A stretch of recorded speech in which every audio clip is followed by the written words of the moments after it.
मैं कविता स्वागत करती हूँ आप सबका श्री शिव महापुराण संपूर्ण पाठ की 15वीं कड़ी में। आज हम पढ़ेंगे प्रथमा विद्येश्वर संहिता से 7वां अध्याय। आज के अध्याय में है भगवान शंकर का ब्रह्मा और विष्णु के युद्ध में अग्निस्तंभ रूप में प्राकट्य। तो चलिए प्रारंभ करते हैं आज का पाठ। ईश्वर उवाच वत्सकाः स्वस्ति वः कच्चिद्वर्तते मम शासना जगच्च देवता वंशः स्वस्वकर्मणि किं न वा प्रागेव विदितं युद्धं ब्रह्म विष्णवोर्मयासुराः भवतामभितापेन पौनरुक्त्येन भाषितम् इति सस्मितया माध्व्या कुमार परिभाषया समतोषयदम्बायाः स पतेस्तत्सुरव्रजम् अथ युद्धाङ्गणं गन्तुं हरिधात्रोरधीश्वरः आज्ञापयद्गणेशानां 100 तत्रैव संसदि ततो वाद्यं बहुविधं प्रयाणाय परेषितुं गणेश्वराश्च सन्नद्धा नानावाहनभूषणाः। ब्रह्मा और विष्णु के बीच युद्ध होते देख देवता व्याकुल हो गए और पहुँचे शिवजी के पास। शिवजी से विनय करने लगे तो शिवजी बोले, हे पुत्रों, आपकी कुशल तो है। मेरे अनुशासन में जगत तथा देव श्रेष्ठ अपने अपने कार्यों में लगे तो हैं। हे देवताओं, ब्रह्मा और विष्णु के बीच होने वाले युद्ध का वृत्तांत तो मुझे पहले से ही ज्ञात था। आप लोगों ने यहाँ आने का परिश्रम करके उसे पुनः मुझे बताया है। हे सनत कुमार, उमापति शंकर ने इस प्रकार मुस्कुराते हुए वाणी में उन देवगणों को संतुष्ट किया।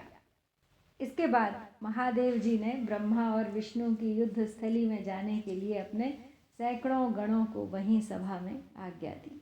तब महादेव जी के प्रयाण के लिए अनेक प्रकार के बाजे बजने लगे और उनके गणाध्यक्ष भी अनेक प्रकार से सज धज कर वाहनों पर सवार होकर जाने के लिए तैयार हो गए। प्रणवाकारमाद्यन्तं पञ्चमण्डलमण्डितम् आरुरोह रथं भद्रमम्बिकापतिरीश्वरः ससूनुगणमिन्द्राद्याः सर्वे अप्यनुययुः सुराः चित्रध्वजव्यजनचामरपुष्पवर्ष सङ्गीतनृत्यनिवहैरपि वाद्यवर्गैः सम्मानितः पशुपतिः परया च देव्या साकं तयोः समरभूमिमगात्स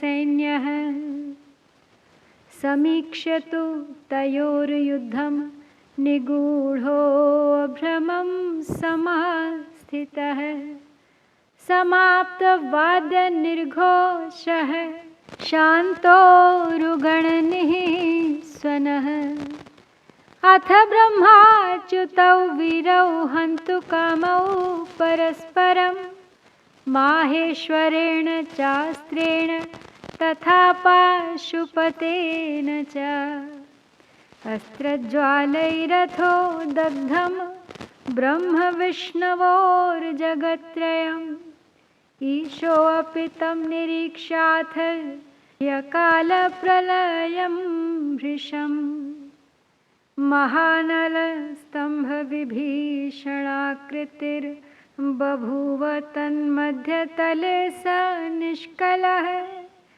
ते अस्त्रे चापि सज्ज्वाले लोकसंहरणक्षमे निपेततुः क्षणेनैव ह्यविर्भूते महानले दृष्ट्वा तदद्भुतं चित्रमस्त्रशान्तिकरं शुभम् महानलस्तम्भविभीषणाकृतिर्बभूव तन्मध्यतले स निष्कलः।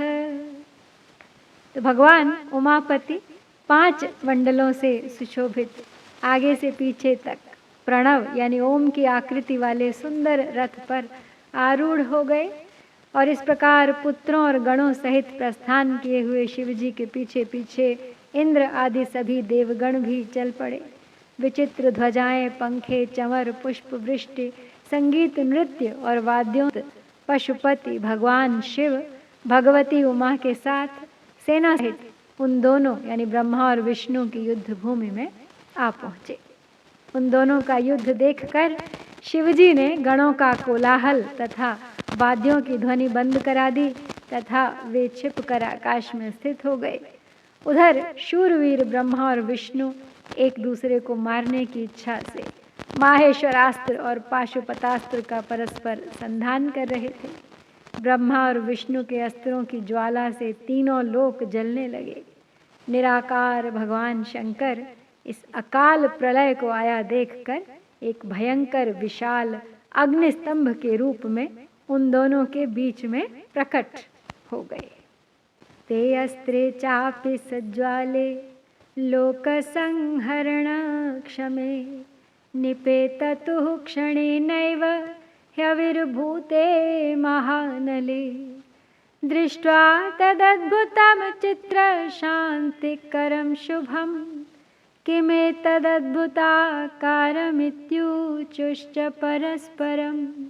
अतीन्द्रियमिदं स्तम्भमग्निरूपं किमुत्थितम् अस्योर्ध्वमपि चाधश्च आवयोर्लक्ष्यमेव हि। इति व्यवस्थितौ वीरौ मिलितौ वीरमानिनौ तत्परौ तत्परीक्षार्थं प्रतस्थाते अथ सत्वरम्। आवयोर्मिश्रयोस्तत्र कार्यमेकं न सम्भवे इत्युक्त्वा सुकरतनुर्विष्णुस्तस्यादिमीवान् तथा ब्रह्मा हंस तनुस्तदन्तं वीक्षितुं ययौ भित्त्वा पातालनिलयं गत्वा दूरतरं हरिः नापश्यत्तस्य संस्थानं स्तम्भस्यानलवर्चसः श्रान्तः स सुकरहरिः पापपूर्णं रणांगगम्। तो संसार को नष्ट करने में सक्षम वे दोनों दिव्यास्त्र अपने तेज सहित उस महान अग्निस्तंभ के प्रकट होते ही तत्क्षण शांत हो गए। दिव्यास्त्रों को शांत करने वाले इस आश्चर्यकारी तथा शुभ अग्निस्तंभ को देखकर सभी लोग परस्पर कहने लगे कि यह अद्भुत आकार वाला स्तंभ क्या है, यह दिव्य अग्निस्तंभ कैसे प्रकट हो गया, इसकी ऊंचाई की और इसकी जड़ की हम दोनों जांच करें। तो ऐसा एक साथ निश्चय करके वे दोनों अभिमानी वीर उसकी परीक्षा करने को तत्पर हो गए और शीघ्रता पूर्वक चल पड़े। हम दोनों के साथ रहने से यह कार्य संपन्न नहीं होगा, ऐसा कहकर विष्णु ने सूकर का रूप धारण कर लिया और उसकी जड़ की खोज में चले। उसी प्रकार ब्रह्मा भी हंस का रूप धारण करके उसका अंत खोजने के लिए चल पड़े। पाताल लोक को खोदकर बहुत दूर तक जाने पर भी विष्णु को उस अग्नि के समान तेजस्वी स्तंभ का आधार नहीं दिखा। तब थक हार कर सूकराकृति विष्णु रणभूमि में वापस आ गए। अथ गच्छंस्तु व्योम्ना च विधिस्तात पिता तव ददर्श केतकी पुष्पम किंचिदच्युतम अद्भुतम अतिसौरभ्यम्लानं बहुवर्षच्युतं तथा अन्वीक्ष्य च तयोः कृत्यं भगवान् परमेश्वरः परिहासं तु कृतवान् कंपनाच्चलितं शिरं तस्मात् तावनुगृह्णातुं च्युतं केतकमुत्तमं किं त्वं पतसि पुष्पेश पुष्पराट्केन वै धृतः आदिमस्याप्रमेयस्य स्तंभमध्याच्युतश्चिरम्। हे तात, आकाश मार्ग से जाते हुए आपके पिता ब्रह्मा जी ने मार्ग में अद्भुत केतकी यानी केवड़े के पुष्प को गिरते देखा। अनेक वर्षों से गिरते रहने पर भी वह ताज़ा और अति सुगंध युक्त था। तो ब्रह्मा और विष्णु के इस विग्रह पूर्ण कृत्य को देखकर भगवान परमेश्वर हंस पड़े, जिससे कंपन के कारण उनका मस्तक हिला और वह श्रेष्ठ केतकी पुष्प उन दोनों के ऊपर कृपा करने के लिए गिर पड़ा। तो ब्रह्मा जी ने उससे पूछा, हे पुष्पराज, तुम्हें किसने धारण कर रखा था और तुम क्यों गिर रहे हो? तो केतकी ने उत्तर दिया, इस पुरातन और अप्रमेय स्तंभ के बीच से मैं बहुत समय से गिर रहा हूँ, फिर भी इसके आदि को नहीं देख सका। अतः आप भी इस स्तंभ का अंत देखने की आशा छोड़ दें।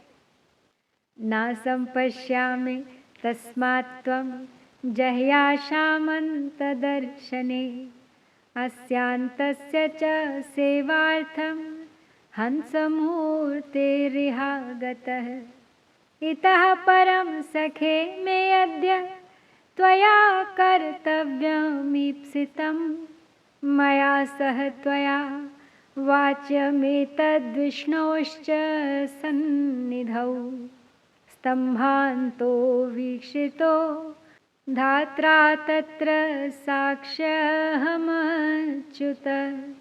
इत्युक्त्वा केतकं तत्र प्रणनाम पुनः पुनः असत्यमपि शस्तं स्यादापदीत्यनुशासनम् समीक्ष्य तत्राच्युतमायत श्रमं प्रनष्टहर्षं तु ननर्तहर्षा उवाच चैनं परमार्थमच्युतं षण्ढात्तवादः स विधेस्ततोऽच्युतं